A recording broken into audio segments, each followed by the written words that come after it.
So our goal today for our session here together, and thank you again for being with us during this final session of the virtual conference, is first to describe the relevance of the Photovoice method to community health assessment and community health improvement and TCOM work. So that's CHA and CHIP, community health assessment, community health improvement. So of course we have lots of acronyms in our work, but CHA CHIP is one that you'll be hearing over and over again, and I'll be explaining in more detail as we go. Our second learning objective is to explain how the Photovoice method was integrated into the Clark County Health Department CHA CHIP and could be incorporated into broader CHA and TCOM work. And then finally, one of our learning objectives is to discuss how the Photovoice method can improve community engagement and collaborative initiatives in public health practice and TCOM.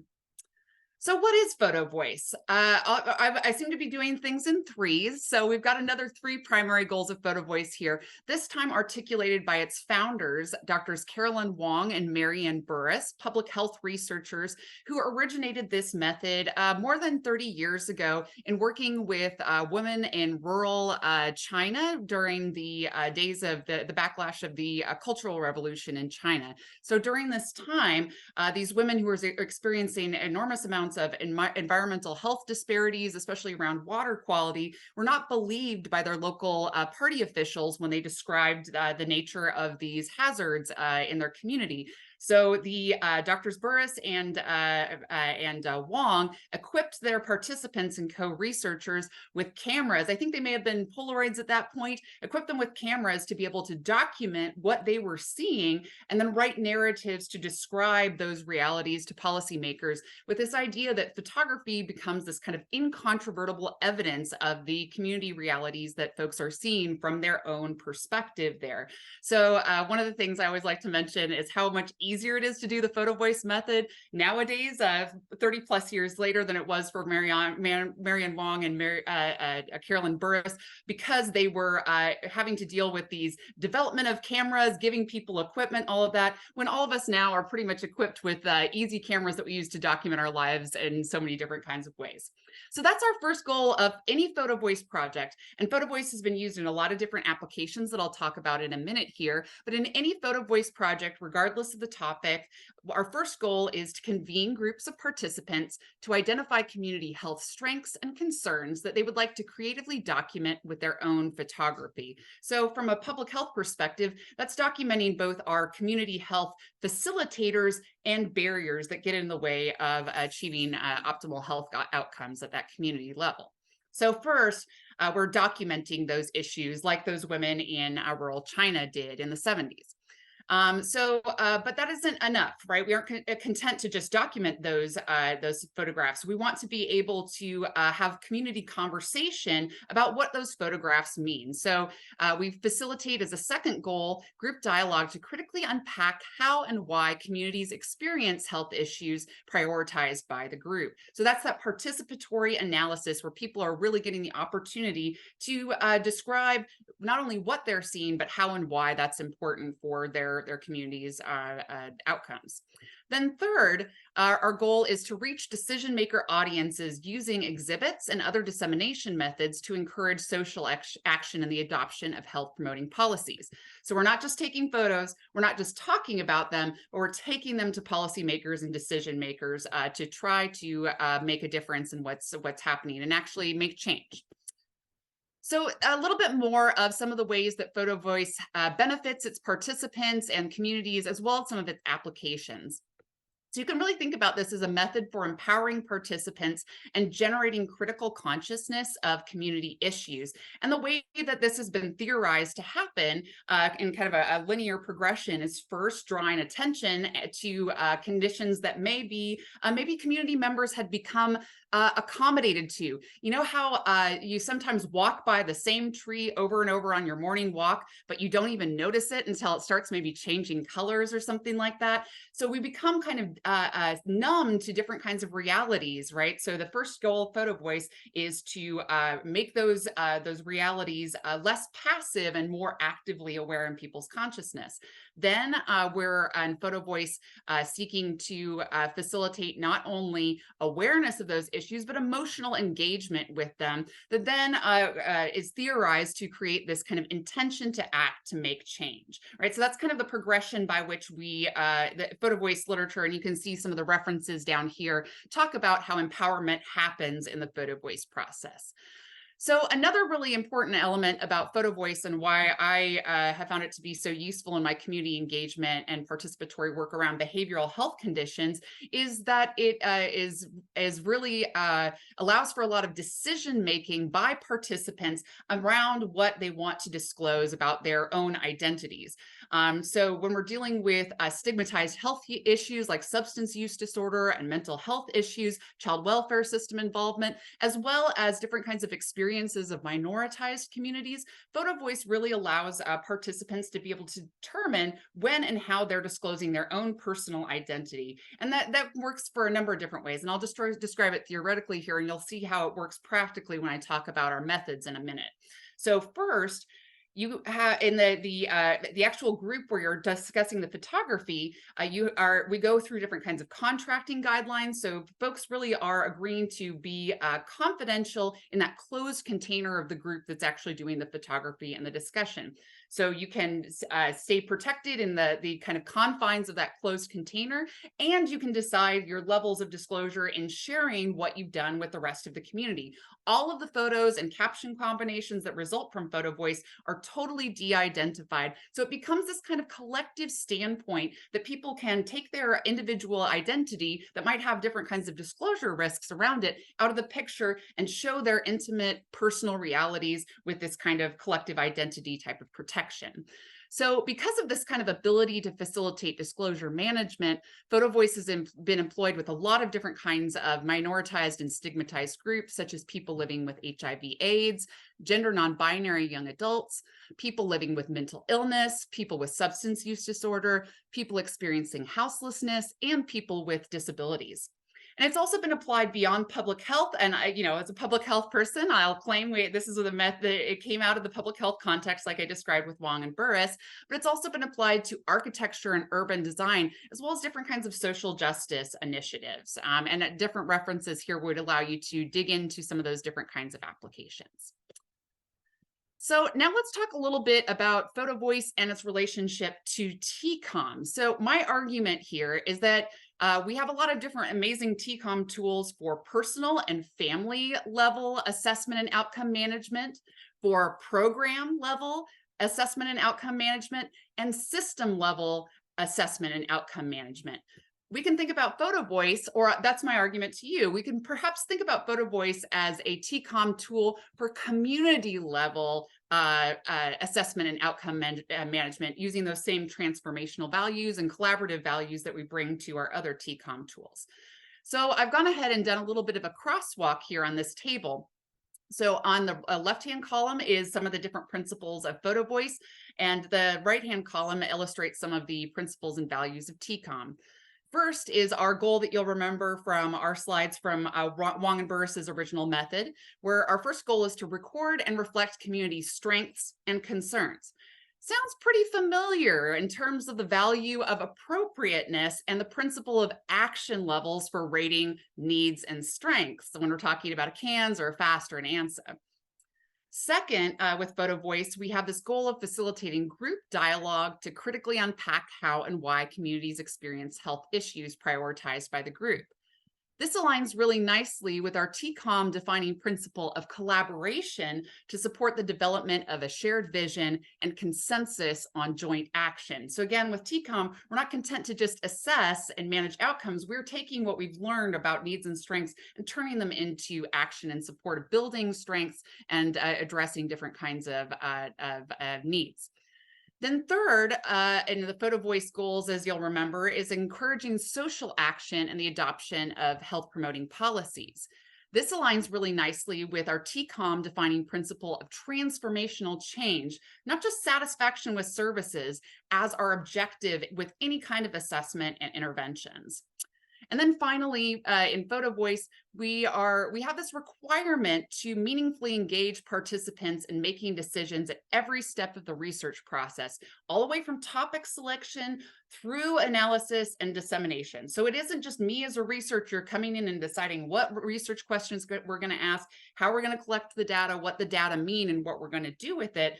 This is a participatory action research method where participants are really, I'm basically the research assistant, and my students are the research assistants, and the participants are making the key decisions about what we're studying, how we're doing it, and the analysis and key kinds of takeaways.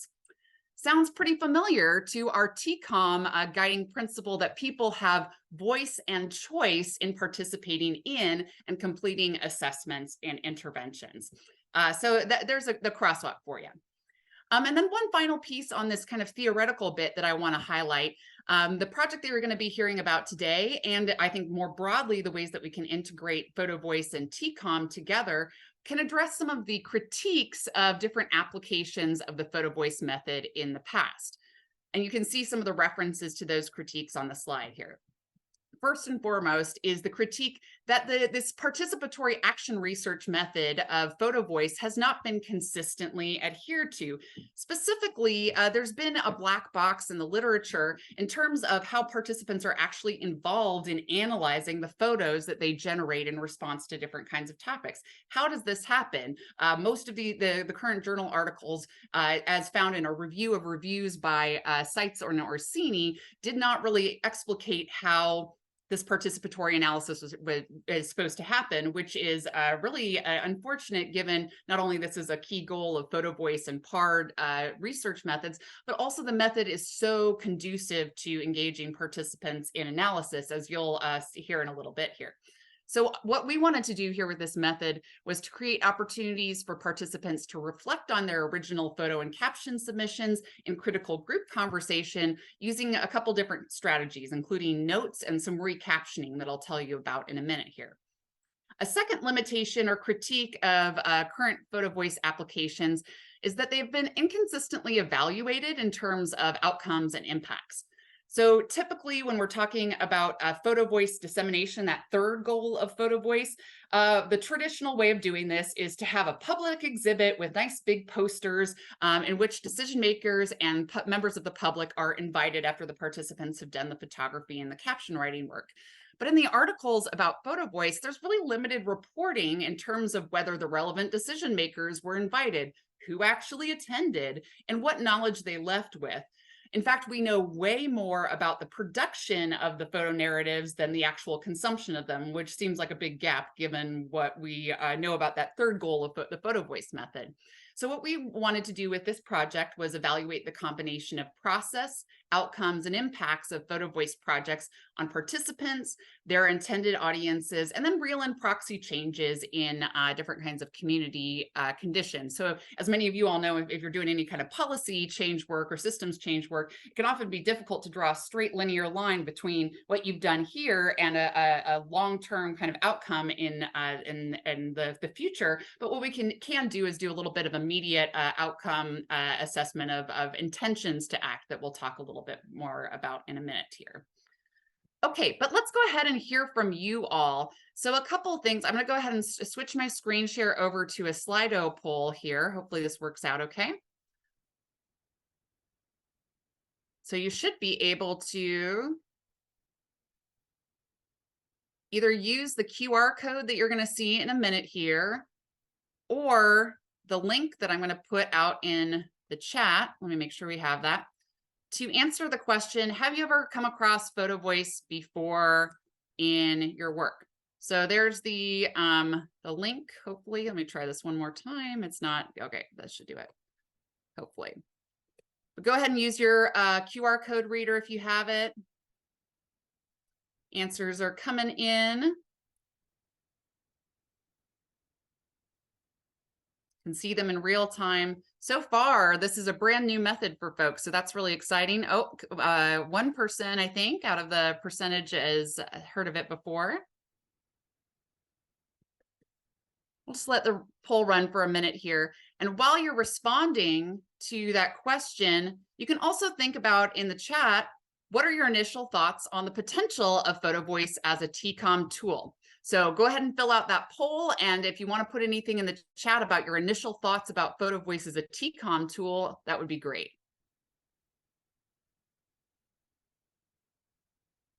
Just give it one more minute here. And by minute, I mean a couple of seconds. So the majority of the folks in our Zoom room here have not come across Photovoice in your work before, with a few who have. So that's exciting to be able to offer something new in this conversation. And I would love to hear from folks who have come across Photovoice on your experiences with that too. And then go ahead and put out in the chat any initial thoughts that you might have on the potential of Photovoice as a TCOM tool.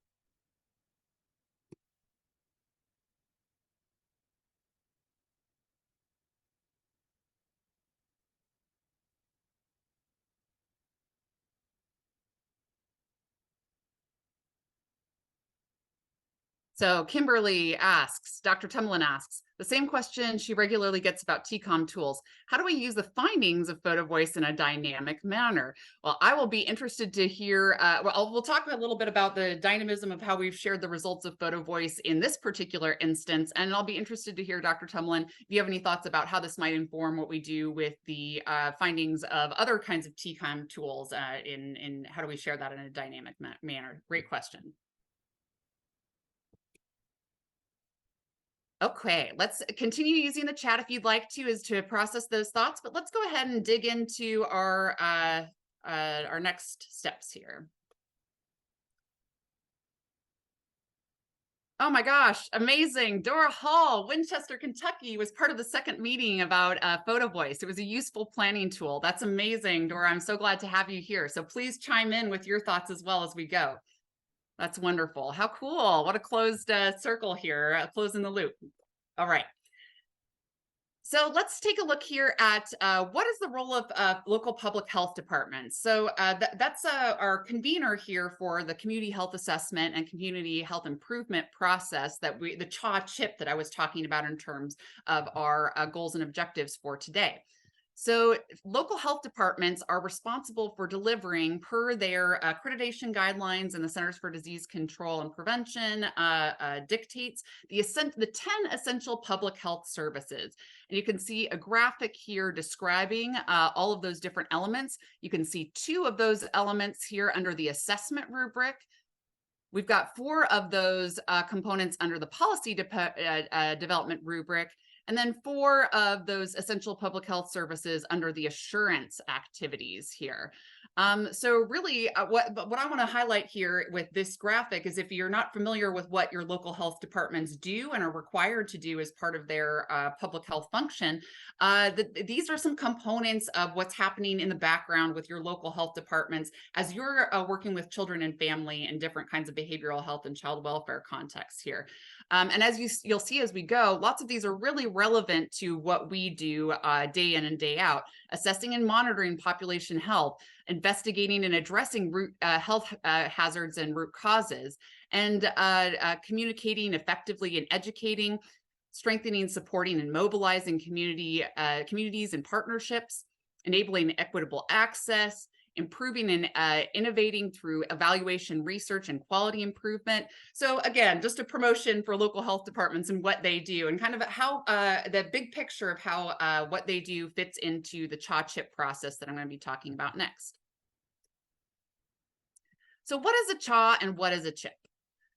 Every 5 years, local health departments, either by virtue of their compliance with the voluntary accreditation requirements of the Public Health Accreditation Board, or through good public health practice. It's been shown in the literature that CHAs and CHIPs do improve population health outcomes, but because public health accreditation is voluntary as opposed to mandatory, not every health department does it in the same way. I will make a quick note that here in Kentucky, health department local health needs assessments are going to be required to be submitted to the state, which is a new requirement every year with updates. So a lot of states also do this as well. So it really is, even if it's not required by accreditation purposes, CHAs and CHIPs are core to these 10 essential public health services that your local health department is pursuing.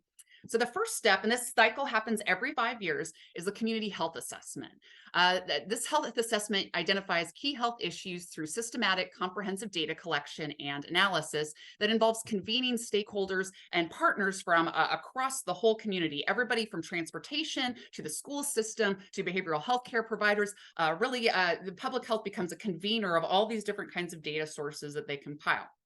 Typically, the data sources include epidemiological quantitative data, as well as some qualitative data that might be collected, but really the emphasis is often on epidemiological statistics for what's happening in the service area of that local health department. The work with that community health assessment and the forum in which the health department shares that then leads the communities every systematic effort to address the public health problems based on the results of CHA activities. So it's that continuous quality improvement cycle of needs assessment with the CHA leading to strategic planning and action planning and health improvement efforts with the CHIP. So that's kind of what we're talking about here with those terms. So I'll do a little bit of a crosswalk here of adding to what we already saw with Photovoice and TCOM, adding what CHAs and CHIPs are required to do. So first, with our goal of needs and strengths or concerns and strengths with Photovoice and TCOM, with CHAs and CHIPs, and this is just literally from the CDC guidance on what CHAs and CHIPs are supposed to do. They have an objective of determining community health strengths and issues. Again, could be a copy paste here, right? In terms of the similarity to our other Photovoice and TCOM. So with this collaboration goal that we have for our second element of the crosswalk here, with CHAs and CHIPs, again, CDC tells us the priority is on multi-sector collaboration and proactive, broad, and diverse community engaged dialogue. Basically, lines up perfectly there. Our third line here, looking at transformational change, it's this CHAs and CHIPs are a systematic effort to address public health issues. So we're not just studying what's going on, we're not just planning, but we are developing what are called CHATs, community health action teams, that are actually implementing what's planned in the CHIP process. So that action phase is a key part of CHAs and CHIPs too. And then finally, with our voice and choice and meaningful engagement of participants, the goal of CHAs and CHIPs is to facilitate broad stakeholder ownership of assessment and improvement planning. So that it's not just the efforts of the health department is convening and bringing together all of the different agencies and community members so that they're really just the facilitators of this broader ownership of the assessment and improvement planning process. Okay, so let's do another quick poll here. I'm just really interested to know if folks have ever come across CHA-CHIP processes in your work in the past.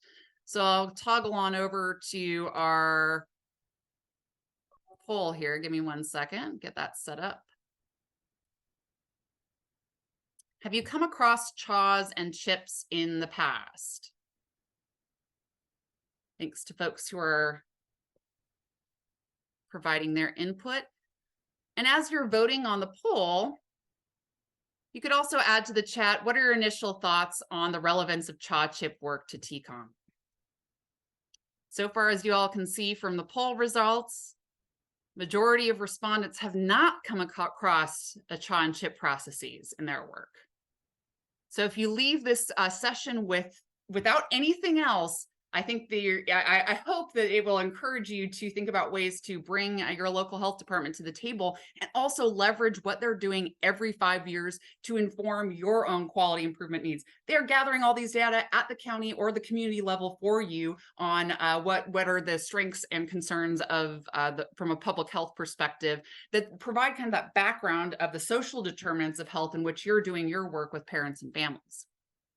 All right, I'll just give it a few more seconds here. Thanks again for folks chiming in on this. I think we may have some ringers in the group too, and my College of Public Health colleagues who do know and deal with this CHA-CHIP process on the daily.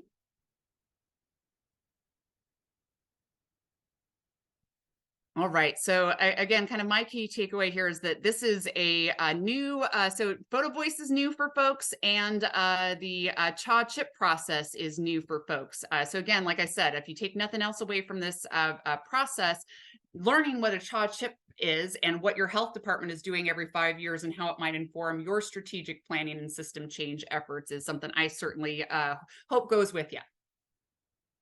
Any initial thoughts before we move on the relevance of CHA chip work to TCOM? I think you'll get more of a flavor for it when you see it in action with what we're doing with the project. Yeah, Dora says collaboration among stakeholders to brainstorm solutions for the community. Absolutely, Dora. Yeah, Dora's been living this in Winchester, Kentucky here, so she can see that relevance. Perfect. And I think that's the other key point. Like Dora says, collaboration among partners. It's public health's job to bring all of these diverse partners to the table so you don't have to do it from your standpoint, right? So they're the ones getting all the coalition rosters together, bringing all of the different payers, as well as diverse folks from Parks and Rec and transportation, all of those built environment agencies, city council, right? They're bringing all those folks to the table. So that really provides some efficiencies when you're doing system planning. Okay, great. So let's go ahead and get into our case study here. Our goal here with the case study is to tell you a little bit about our efforts to integrate Photovoice into a CHA chip process here in Kentucky. So according to Public Health Accreditation Board, or FAB standards, a CHA involves completing primary data collection in collaboration with community stakeholders to inform the prioritization of local health department policies, strategies, and interventions during the subsequent chip phase. So really, we're talking about a big data collection project that the local health department is doing, and not just secondary data that they might be able to get from different kinds of surveys like the American Community Survey or the county health rankings, but doing primary data collection, often through those epidemiology functions like I told you about. Then the FAB measure 1.C.I actually highlights specifically Photovoice as an example of a method that can help meet this requirement. So my colleague at the Clark County Health Department, Jennifer Gulley, who's not able to join us today, but has been very excited to hear reports about what happened with our presentation at the live conference last week, as well as the group here.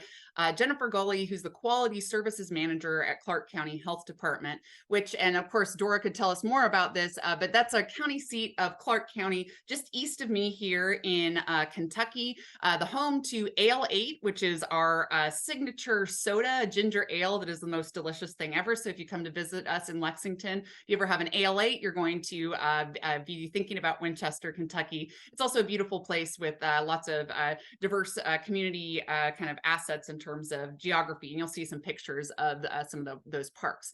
So I got to know Jennifer Gulley through that Healing Community Study project that Lynn told you about with my biography. She was part of one of the Photovoice groups because Clark County was one of our intervention counties.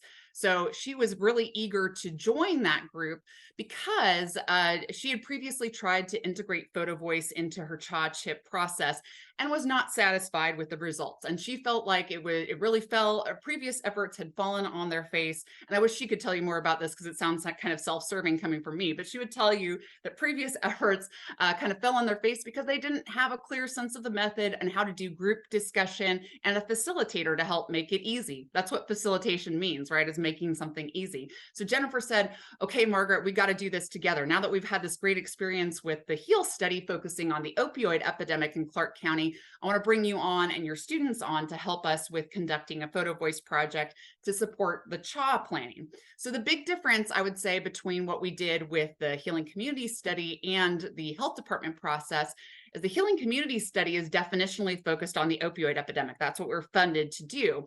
But the CHA is looking at public health strengths and concerns more broadly, everything under the sun that can be affecting population and public health in Winchester, Kentucky. So less of that kind of topical, narrow focus there. Okay.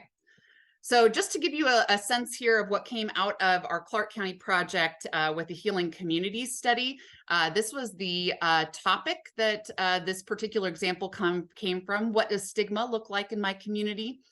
And to illustrate the root causes of stigma, one of our participants, and this is something you'll see as we go, it's part of the ethics of the photography that we teach during the orientation process. We talk about different kinds of strategies for taking de-identified photos that are still really impactful.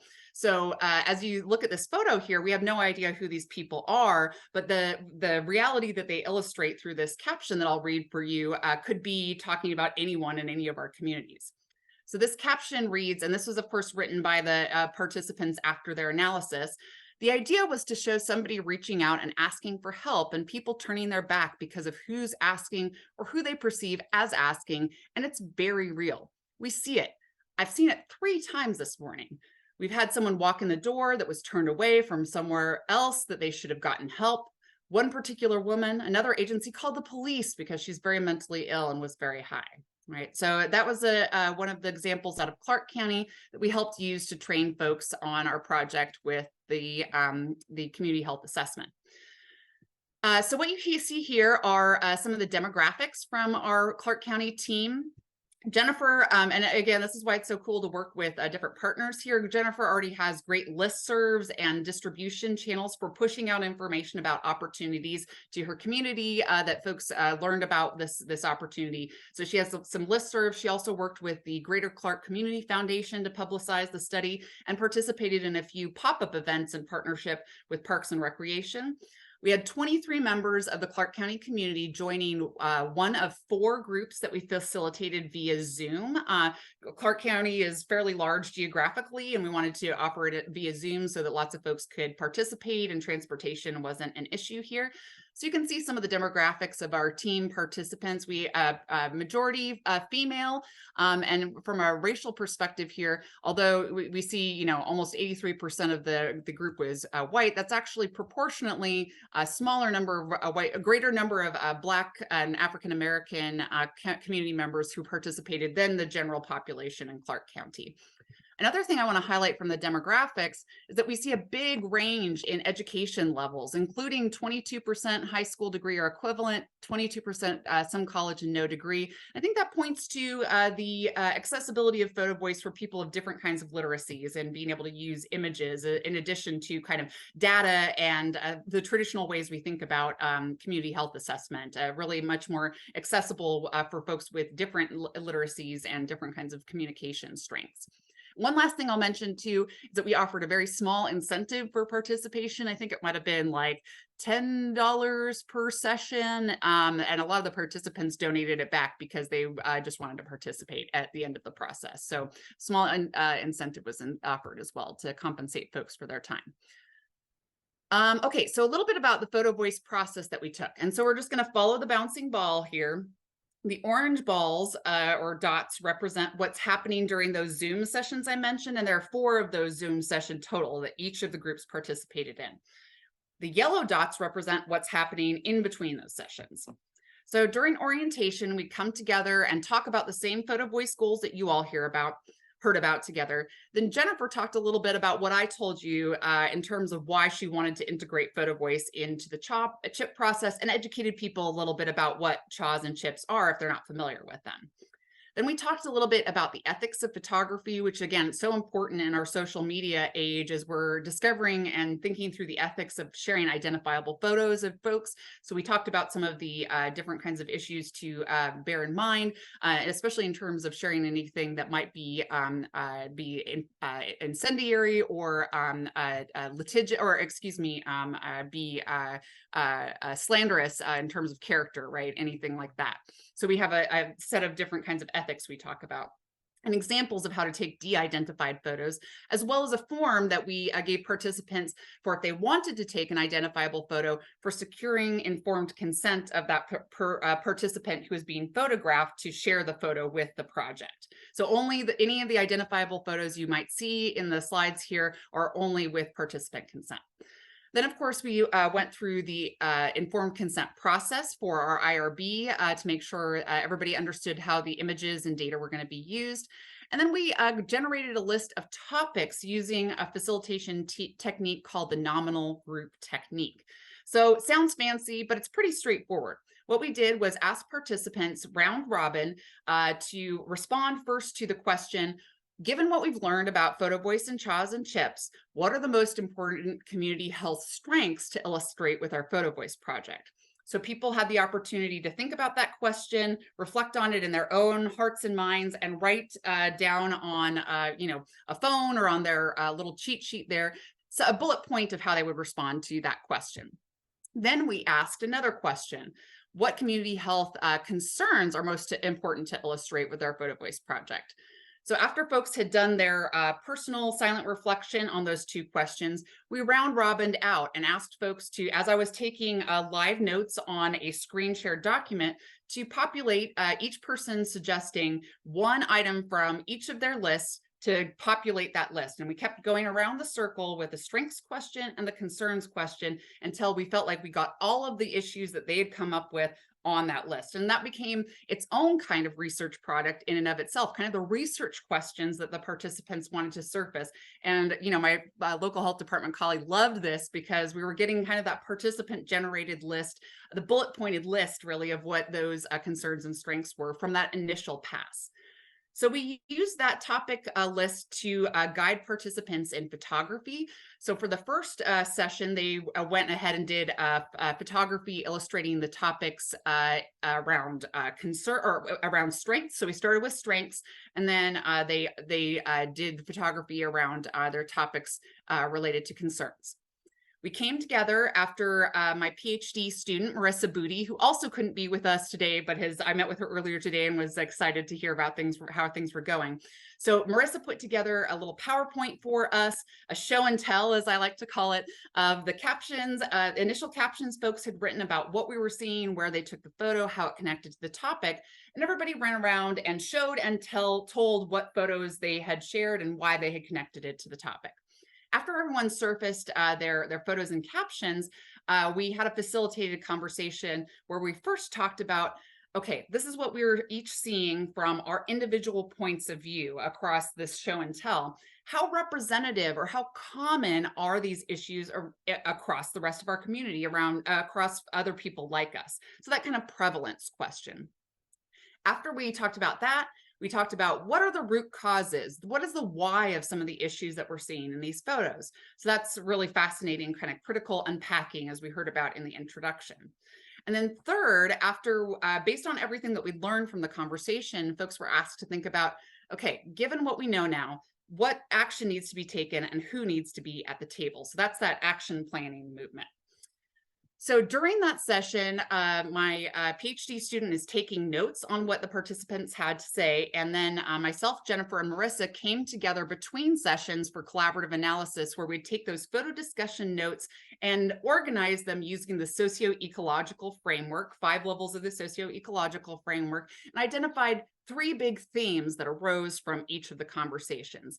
So at the next session, we presented those notes back to the participants, both to remind them of what we talked about before, especially if someone had to miss or whatever, give them an opportunity to fix and check things, and then keep them grounded in all of the insights that had come about as a kind of a form of that participatory analysis that had been left out of previous Photovoice applications. This is our way to try to help address that.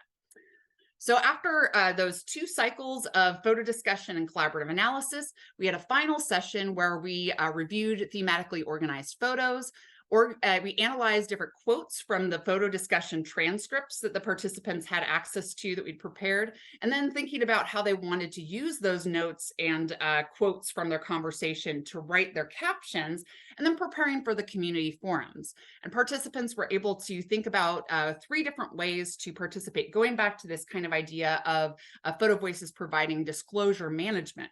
1, participants could say, hey, this is enough. I've participated, I've contributed my insights, but I don't need my face and name attached to any of this. Okay, great. So grateful you're there.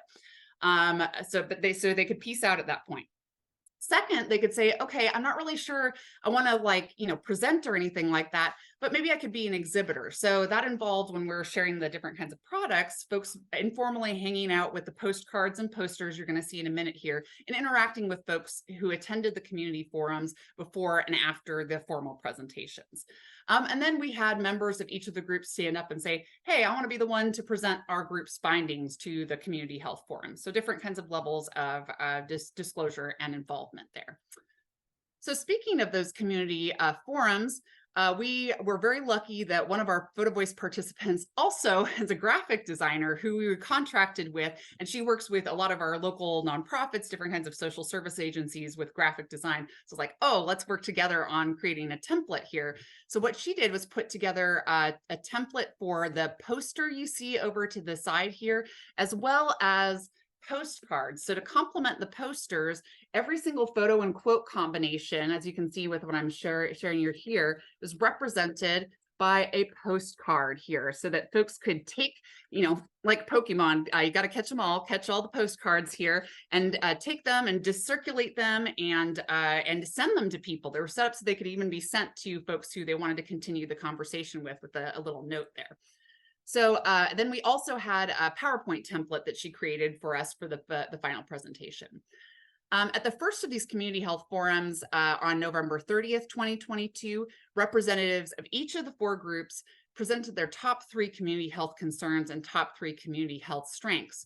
So of course, given that they generated this huge amount of data, amazing amount of data, we could only present a few of those community health strengths and concerns in that format. So they voted on what were their most important photos and quotes to illustrate what was going on. So as you see here, the forum included exhibits with display posters like the one that you see on the right, and postcards that the community members could take home. And I've got a link to our website that includes all of the photo and quote combinations here.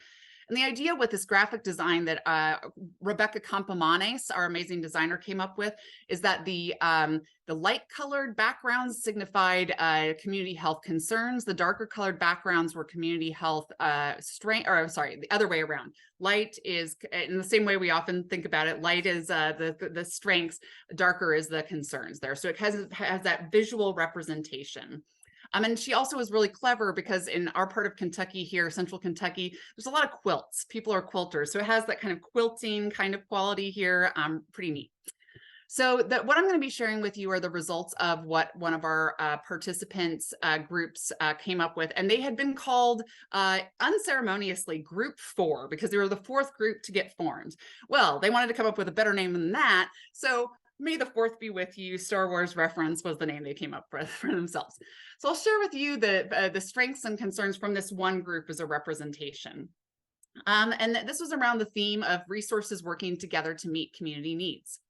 The caption that they wrote said, "Neighborhood parks in our community have provided spaces for play and for community events such as movie nights, celebration of holidays, and as gathering places. Our parks are a strength for our community, and additional resources dedicated to parks and recreation would permit increased benefits from this strength." A second strength, also in this theme of resources working together to meet community health needs, they talked about Clark County Community Services providing multiple services. In addition to operating a thrift store, they provided food assistance, including the Senior Commodities Program, housing assistance, and several other services. And then a final strength that they highlighted as one of their top 3 was the playground at Legacy Grove. The playground at Legacy Grove is accessible to children of all abilities. The park is located within easy walking distance from several neighborhoods. Legacy Grove also provides health benefits for all ages by including walking paths, a dog park, and a venue for community events and concerts. In terms of concerns, they highlighted this theme of challenges with safe, affordable housing in Clark County. The apartments are rented weekly, at the apartments pictured to the left. The conditions are deplorable, but the next step either way from here is homelessness. They are available for a lower amount of upfront expense and are often the only option for people having poor rental histories, criminal records, and suffering from substance use disorders and serious mental illness. Another theme from their conversation in terms of concerns was the intersection of houselessness and behavioral health challenges. Homelessness is not a crime, and we need to quit treating it like it is. More people in the community are experiencing homelessness than many citizens are aware or can imagine. While this photo demonstrates the issue in an obvious way, the lack of understanding that the people walking downtown, the bypass, or in the county carrying a backpack may also be without housing. Often individuals are combating dangerous situations, exposure to the elements, and lack of treatment for serious mental illness and substance use disorder, as well as having no resources or support.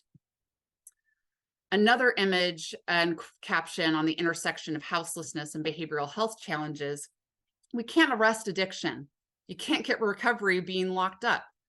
All the people living here under the Washington Street Bridge are someone's child, parent, spouse, partner, friend, or relative. These photos were taken under the Washington Street Bridge, where many people experiencing homelessness live or have lived. The empty Narcan box illustrates the likelihood of people here suffering from substance use disorders, but does not illustrate the numbers of people in our community who overdose every year. The availability of naloxone or Narcan in the community has saved the lives of countless numbers of people. People living under the bridge are often headed to jail or have recently been incarcerated with no place to go when released. So each of the groups also highlighted group calls to action. And this is our presenter here sharing their work. Their calls to action were to raise awareness of the extent of homelessness in our community, to continue education and community collaboration to address issues of SUD and serious mental illness, with diversion being the primary intervention by the court system as opposed to incarceration, and to increase affordable housing. Work with local government officials to research development of affordable options for those who cannot afford the increased market rental rates. So across all of the 4 groups, we identified these cross-cutting shared prioritization of community health strengths and concerns. And what you see here on the left is it was a movie poster sized giant poster that was in all the exhibits and displays here. Each of the rows representing the 3 strengths and 3 concerns selected by each of the 4 groups. So in terms of the community health strengths, we see parks and recreation infrastructure supporting physical activity for people of all ages and abilities and community gatherings. Access to resources that promote health, like the health department, our comprehensive mental health center, mountain comp care, quick response teams, the Clark Regional Medical Center expansion, and food and nutrition, as well as strengths around disease prevention and harm reduction and recovery services through the nonprofit Achieving Recovery Together. And we had several peer support specialists with that program participate in the Photovoice project. The community health concerns they highlighted were health disparities by race, ability, and class in terms of housing, transportation, and healthcare quality, the lack of safe, affordable housing and basic needs and behavioral health services to address homelessness, and transportation access and safety. So for the sake of time here, we won't go through the poll on these kinds of issues, but I feel like it's a bit of a rhetorical question, right? For a lot of us who are doing child welfare work, behavioral health care work, this kind of data on social determinants of health is really critical for understanding the circumstances in which our families are and in which we're providing our help, right? And where some of those barriers are. Thank you so much, Yolanda. The photo cards that reflect strengths and needs in the community, a picture is certainly worth 1,000 words. Absolutely, right? And it also reflects those factors and elements of our built environment and our community environment that we can't always address or get to when we're interacting and building the story of a family or a child in our CANS or ANSA or FAST or whatever TCOM tool process. It gives you that kind of bigger context, right? So moving on here, I just want to tell you a little bit, because I promised that this project was doing some evaluation work that we hadn't seen in a lot of the other kinds of projects. So we had some great immediate impacts in terms of local newspaper coverage. You can see the article over here. Of course, newspapers love this because it's very visual. The county judge executive placed posters and in the courthouse to promote our second community health forum. And then we used the posters and postcards again in the second community health forum on December 14th. We collected feedback, and you can see some photos here as we go from some of those community health forums, and you can see in the back some of the big posters that were exhibited here. We collected feedback to assess whether the project achieved the goals of the Photovoice method and how it impacted forums, not only from our participants, but also from almost 80 forum participants in November and December. So the quantitative scale here, again, not as interesting as some of the qualitative stuff, and I want to leave some time for questions here. They agreed with these kind of statements about whether the project adhered to the Photovoice goals and whether and how they were involved in the topic development and discussion and had been empowered to take action. So some of the key quotes from participants here, and another thing I want to highlight about this is that what really excited Jennifer Gully, my partner, about this was how much people took ownership of the data that they generated here. So what folks said here, and I'll highlight one of these, two of these elements here. Their key takeaways were, I think the photos showed proof of the strengths and concerns. It wasn't just somebody talking about them. The citizens actually saw them. And then finally, at the end here, having the visuals and story together helps understand the issues more than that bullet point that you might get from a typical kind of CHA process, right? And then you've got, I won't go through all the demographics here, but we did actually collect demographic information and a list of the organizations represented in these forums to get to that point around the evaluation issues. And kind of methodologically, with the first forum, we used a brand new validated scale for these kinds of critical consciousness raising efforts, the 4-factor critical consciousness scale, to measure whether the forum participation increased awareness of an intention to act. And what we found with paired t-tests was that there were non-significant small differences between some of our key constructs, emotional engagement, cognitive and awakening, and intentions to act, those theoretical domains that I told you about at the beginning.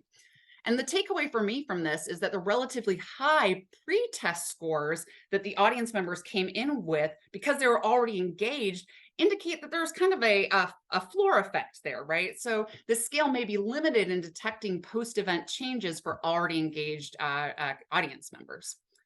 So what we did based on those findings was retooled a little bit and supplemented that data with some qualitative tools at our second forum, and you can see who is represented there.